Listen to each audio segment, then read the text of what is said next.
بسم الله الرحمن الرحيم. تعالوا مع بعض نحل المسائل بطريقة مختلفة. اوجد ان. قال لي 4/9 في ان ب2/9.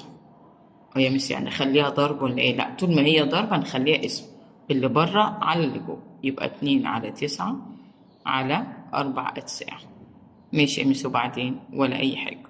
الاولاني زي ما هو، العلى بخليها فيه وشقلب، اول ما اخليها فيه بشقلب.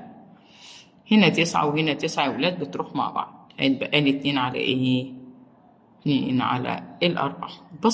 بص ينفع الاتنين؟ ينفع. 2 على 2 1، و4 على 2. تمام. طب ودي يا ميس مالها؟ هنا اسمه، ايوه حبيبي، بس الكسر بتاعي موجود في الاول، يبقى احنا نخليها زي ما هي. هقسمها على مين؟ على الاتنين، يبقى 6 على 8 على الاتنين. الاتنين دي بسندها بايه؟ بواحد. ينزل الكسر الاولاني زي ما هو والعلق فيه، وشقلب اللي وراه. اهم حاجه يا اولاد ان انا شقلب اللي وراه. يعني ايه شقلب؟ يعني نجيب معكوس الضرب. اجيب معكوس ضرب. بتساوي 1/6 و2/8 ب16. 16 و6 يقبلوا مين؟ اعداد زوجيه تقبل على الاتنين. ادينا 3 على 8. واحده كمان وانت اللي تحل الباقي. ان في خمس، هو عايز قيمة الان. خلاص هقسم اللي بره على اللي جوه. ليه يا مس؟ عشان انا عندي فيه. يبقى 4/5 على الخمس.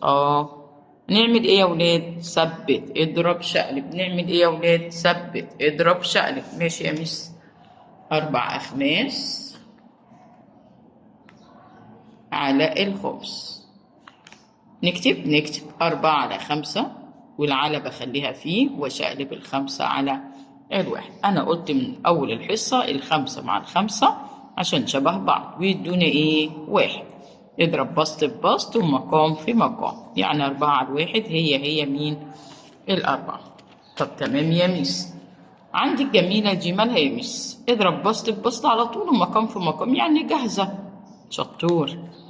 حلو. أثبت أضرب أشقلب وتطلع الناتج معاك، يعني 3 على 5 في أشقلب 10، أجيب المعكوس الضرب بتاعها يعني أشقلب. 3 في 10 30، 1 في 5 5، يعني 30 على 5 كام؟ 6. لايك وشير عشان يوصل لك كل جديد في امتحانات الشهور وكمان امتحان آخر العام.